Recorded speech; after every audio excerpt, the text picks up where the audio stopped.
किसानों से बातचीत के लिए तैयार हुई सरकार। आज 32 किसान संगठनों के साथ 3 बजे बैठक होगी। 32 संगठनों को न्योता देने से नाराज हैं बाकी के किसान संगठन। किसानों के बीच गाजीपुर बॉर्डर पहुंचेंगे चंद्रशेखर। किसानों के प्रदर्शन में होंगे शामिल। मांगों को लेकर गाजीपुर बॉर्डर पर डटे हैं किसान।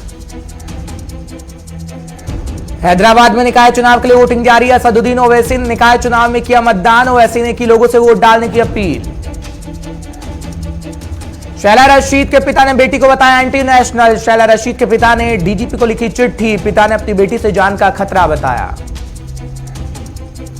और दिल्ली में कोरोना के केस घटे लेकिन बढ़ा मौत का आंकड़ा। 24 घंटे में कोरोना से गए 108 लोगों की जान। दिल्ली में अभी भी 5,500 से ज्यादा कंटेनमेंट जोन।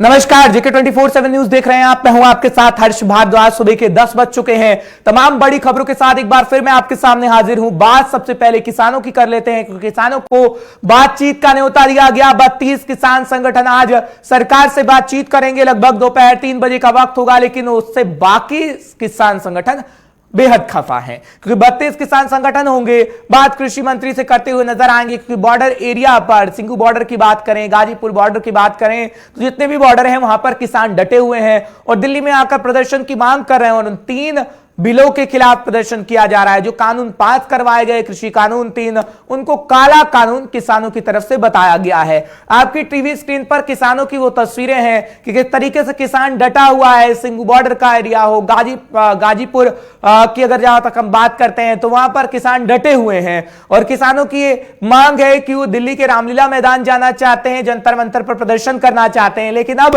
किसानों के साथ बातचीत की जा रही है। सरकार की तरफ से 3 बजे तकरीबन ये बातचीत होनी है। लगभग 32 किसान संगठन पहुंचेंगे सरकार से बातचीत करने के लिए, क्योंकि कल किसानों ने चेतावनी दी थी कि अगर बातचीत नहीं की गई तो सभी बॉर्डर एरिया को सील करेंगे और दिल्ली से लगती सभी सीमाओं पर प्रदर्शन करेंगे। चेतावनी किसानों की तरफ से दी गई थी, लेकिन जो तारीख 3 दिसंबर की तय की गई थी सरकार की तरफ से, अब वो तारीख आज है। और आज किसानों को बुलाकर लगातार बातचीत का सिलसिला जारी रहने वाला है और पूरी जानकारी, सटीक जानकारी हम आप तक पहुंचाएंगे। जेके 24/7 न्यूज हर जानकारी आप तक पहुंचाता रहेगा, क्योंकि जहां तक हम किसानों का जिक्र करते हैं तो किसान उन तीनों कानूनों को रद्द करने की मांग कर रहा है। लेकिन जब हम सरकार को सुनते हैं, खुद प्रधानमंत्री नरेंद्र मोदी ये कह रहे हैं कि किसानों के हित में बिल है। आपके सामने 4 तस्वीरें और एक और तस्वीर कृषि मंत्री की हम दिखा रहे हैं। 5 तस्वीरें टीवी स्क्रीन पर है। जब 3 बजे होगा इस बातचीत से मसले का हल या फिर नहीं, है तो खैर वक्त बता पाएगा, क्योंकि विज्ञान भवन में ये बातचीत होनी है। 4 और तस्वीरें आपके सामने हैं। जब किसान आंदोलनों का आज 6ठा दिन है, क्योंकि आंदोलन किसान लगातार कर रहा है, 6ठा दिन बातचीत की मेज पर है। एक बार फिर किसान आ पहुंचे हैं, लेकिन खास बात यह कि आंदोलन में अब चंद्रशेखर की एंट्री हो गई है। चंद्रशेखर उर्फ रावण की एंट्री है और किसानों का जो प्रदर्शन चल रहा है उसमें चंद्रशेखर शामिल हो रहे हैं। 4 और तस्वीरें आपकी टीवी स्क्रीन पर Tikri border, Singhu border, Ghazipur border और बुराड़ी ग्राउंड की तस्वीरें हैं, जहां पर आपको किसान नजर आ रहे होंगे। सिंघू बॉर्डर के एरिया की बात करें तो सिंघू बॉर्डर एरिया में किसान डटे हुए हैं। लगभग 3 से 4 दिन से की अगर बात करें तो जब निकले थे पंजाब से, फिर शंभू बॉर्डर की तस्वीर अंबाला की हमने आपको दिखाई, उसके बाद ये सिंघू बॉर्डर की तस्वीरें हैं जब किसान लगातार वहां पर डटा हुआ है। टीकरी बॉर्डर की आप तस्वीर देखिएगा, लगातार प्रदर्शन किसानों का जारी है। इसी तरीके से गाजीपुर बॉर्डर की जब हम बात करते हैं तो गाजीपुर बॉर्डर की तस्वीर भी आप देख सकते हैं। किसान के ट्रैक्टर खड़े हैं, ट्रक खड़े हैं, लेकिन खास बात यह कि चंद्रशेखर उर्फ रावण भी पहुंच रहे हैं, भीम आर्मी के चीफ। और 4थी तस्वीर तो हम आपको दिखा रहे हैं बुराड़ी ग्राउंड की, कि बुराड़ी ग्राउंड पर किस तरीके से अब कुछ किसान पहुंचने लगे हैं। लेकिन तमाम किसान क्या कुछ कहते हैं वो भी आप सुनेगा। कल देर रात मेरे ख्याल देर रात भी इसीलिए की गई, प्रचार माध्यमों को मालूम ना पड़े। एक चिट्ठी गवर्नमेंट से आए जिसमें 32 किसान संगठन है जो पंजाब के, उनको न्योता दिया गया बातचीत का, जिससे 30 संगठन आप सुन ही रहे हैं। 2 संगठन उनसे भी बाहर हैं, किसान मजदूर संघर्ष कमेटी, बीकेयू एकता उग्राहा। सो सभी को बुलावा आया केंद्र सरकार की ओर से। और देखिए, बातचीत होनी चाहिए और बातचीत से ही कोई रास्ता अगर केंद्र सरकार निकालती है तो अच्छी बात है। वैसे भी किसानों की मांगों के बारे में उनको मालूम है, अब फैसला उन्होंने करना है। दूसरी बात, हम जो देखे इस चिट्ठी में जो हमें आपत्तिजनक चीजें लगी हैं वो ये हैं कि देश के जितने भी संगठन हैं वो कहीं कम मात्रा में संघर्ष कर रहे हैं, कहीं अधिक कर रहे हैं, लेकिन सभी को बुलावा नहीं भेजा गया। जब आपने 32 को भेजा है, जो जितनी भी देश की यूनियंस हैं उन्होंने को 5 मेंबरी को कमेटी बना रखी अपना, तो उनको भी 2-4 आदमी और भी आप बुला लेते तो इससे कौन सा गृह मंत्री जी वहां जगह कम पड़नी थी। तो केशव मोहन मिश्रा भी हमारे साथ, हमारे संवाददाता जुड़ रहे हैं, तमाम जानकारी वो भी आप तक पहुंचाने की कोशिश करेंगे। केशव, जानकारी दीजिएगा क्योंकि आज 3 बजे का वक्त होगा, लगातार हम आप बता रहे हैं कि किस तरीके से 32 किसान संगठनों को न्योता दिया है, क्या है आखिर क्या वजह रही। तो तमाम और किसान संगठन थे, उनके न्योता नहीं दिया गया, किसान इससे खासा नाराज भी हैं। जैसा कि मैं बता दूं कि गृह मंत्री अमित शाह ने लगभग 32 किसान संगठनों को न्योता दिया है। आज 3 बजे बैठक होनी है।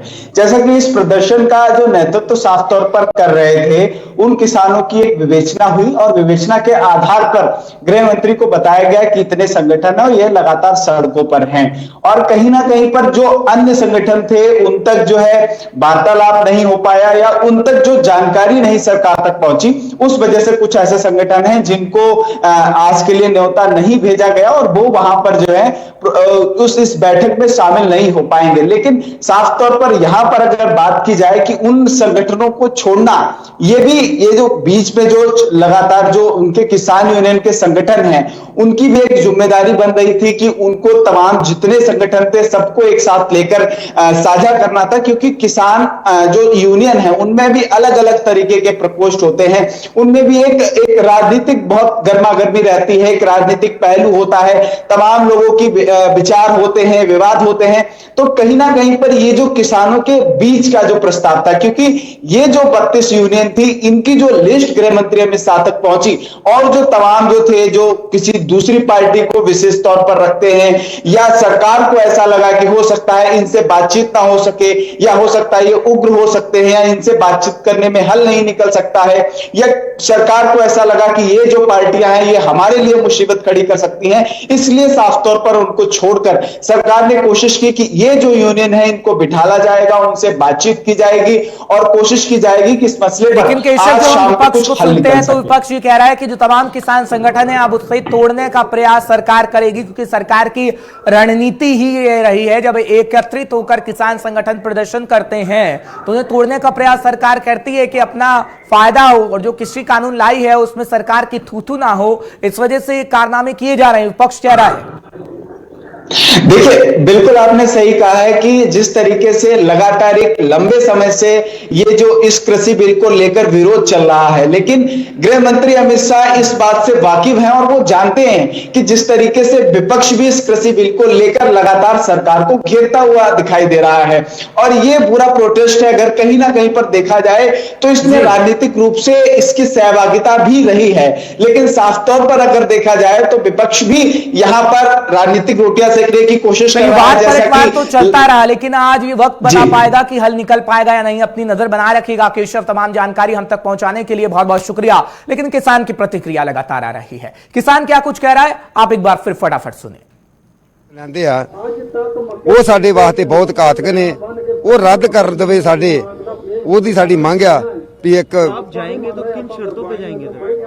ਇਹੀ ਸ਼ਰਤ ਆ ਵੀ ਸਾਡੇ ਉਹ ਜਿਹੜੇ 3 ਕਾਨੂੰਨ ਜਿਹੜੇ ਲੈ ਕੇ ਆਏ ਆ ਸਾਡੇ MSP ਜਿਹੜੀ ਟੁੱਟ ਜਾ ਰਹੀ ਆ, ਸਾਡੀ ਮੰਡੀ ਕਾਰਪੋਰੇਟ ਘਰਾਣੇ ਦੇ ਹੱਥ ਜਾ ਰਹੀ ਆ, ਸਾਡੇ ਉਹ ਜਿਹੜੀ ਆ ਸਾਡੀ ਗੱਲਬਾਤ ਸਾਰੀ ਚੱਲੇਗੀ, ਉਹਦੇ ਸੰਬੰਧ ਸਾਰੀ ਗੱਲ ਚੱਲੇਗੀ ਵੀ ਉਹ ਜਿਹੜੇ 3 ਆਰਡਿਸ ਲੈਂਦੇ ਆ ਉਹ ਰੱਦ ਕਰ ਦੇਵੇ, ਅਸੀਂ जो फैसला उन्होंने प्रवान करेंगे वो 3 आर्डिस जो रद्द किए जान।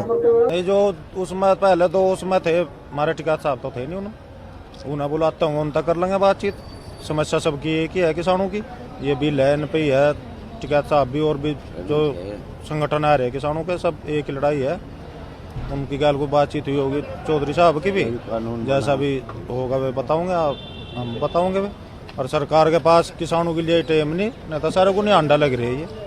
कल वहाँ वाराणसी में जा रहे प्रधानमंत्री योगी भी लग रही है, किसानों को दो रहे टाइम ठंड के कारण ही बहुत ज्यादा ठंड हो रही है, इस कारण ही उन्होंने 3 तारीख की जगह आज कर दिया, 1 तारीख को कर दिया।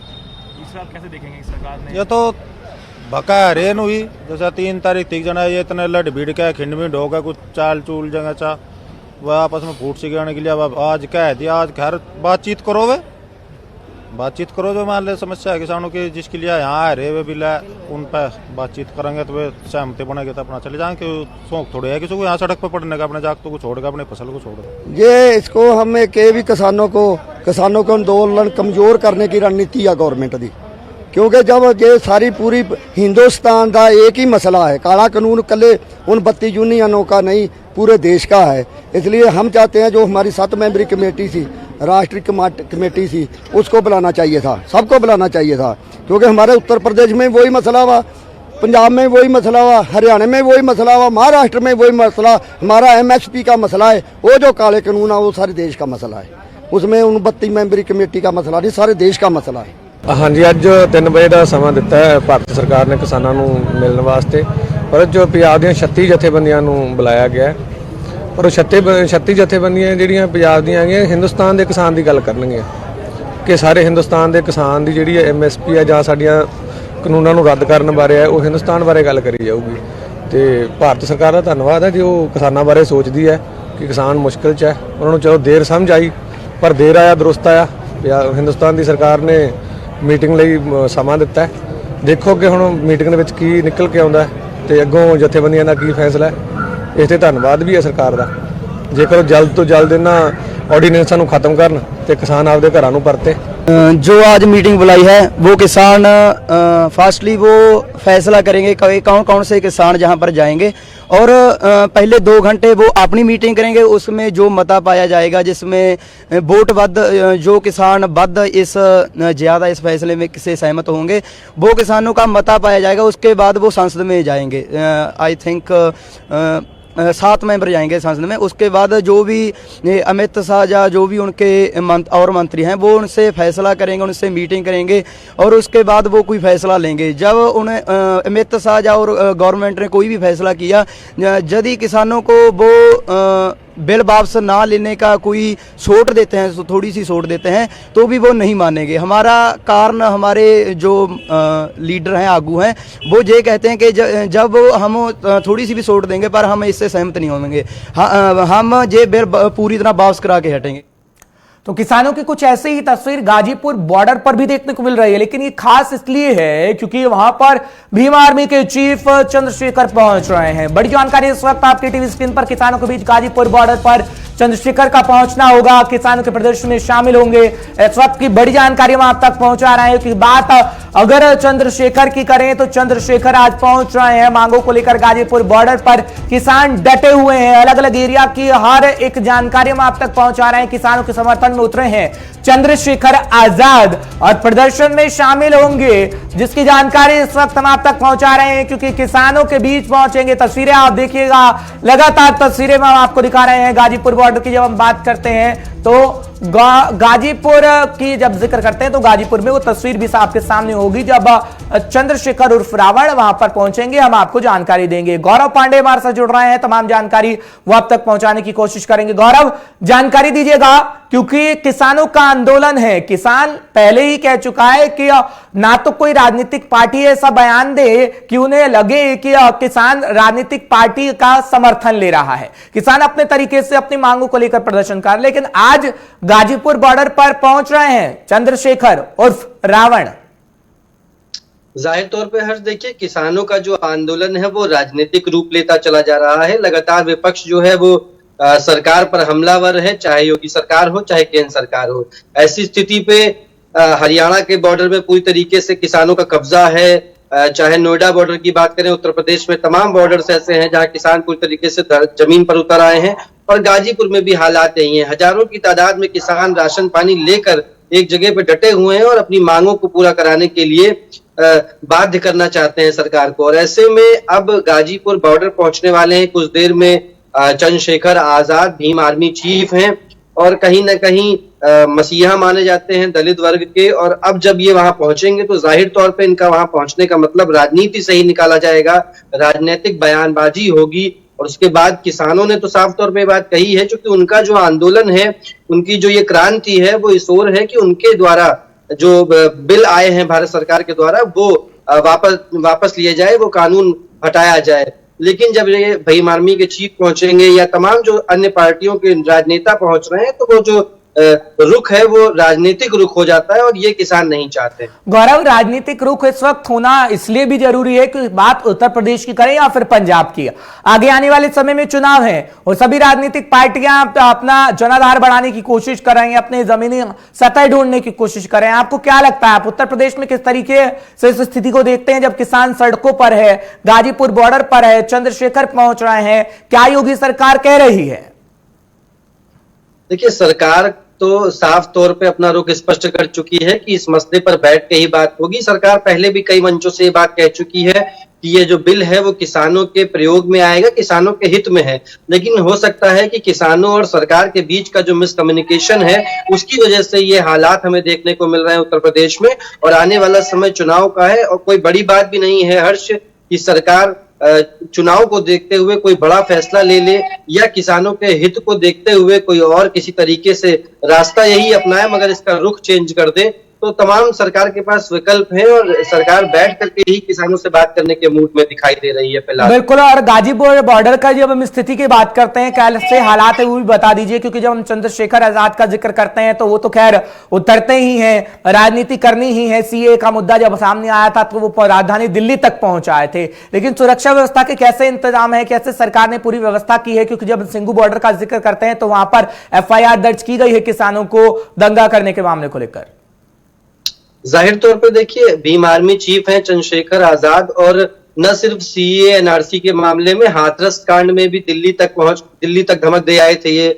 और इसके अलावा तमाम ऐसे मामले हैं उत्तर प्रदेश की राजनीति से जुड़े जिसमें चंद्रशेखर आजाद की लगातार भूमिका देखने को, सक्रिय भूमिका देखने को मिलती रही है। और यही अब होना है जब किसानों का बड़ा प्रदर्शन चल रहा है उत्तर प्रदेश में, हरियाणा में, पंजाब में और तमाम देश के अन्य जिलों में। तो जाहिर तौर पर चंद्रशेखर का वहां पहुंचना राजनीतिकरण की तरफ इस मामले को बढ़ाएगा और कहीं ना कहीं किसानों के वोट बैंक को जागृत करने के लिए भी ये एक ठोस कदम देखा जा सकता है। चलिए, बहुत बहुत शुक्रिया गौरव, तमाम जानकारी हम तक पहुंचाने के लिए, दर्शकों को अपडेट रखने के लिए। इस बीच एक बड़ी खबर आ रही है, उसकी जानकारी हम आप तक पहुंचाएंगे, क्योंकि इस वक्त के बुलेटिन में तमाम बड़ी खबरों से हम आपको अपडेट कर देते हैं। गृह मंत्री अमित शाह ने BSF कार्यक्रम को रद्द कर दिया है। बड़ी जानकारी इस वक्त आपकी टीवी स्क्रीन पर। किसान आंदोलन के चलते रद्द किया गया है कार्यक्रम। आज की तारीख थी 1 दिसंबर जब ये कार्यक्रम होना था, लेकिन अब इस कार्यक्रम को रद्द कर दिया गया। अमित शाह को BSF के राइजिंग डे कार्यक्रम में जाना था, शामिल होना था, लेकिन अब ये रद्द कर दिया गया है। गृह मंत्री अमित शाह ने इसे रद्द किया है।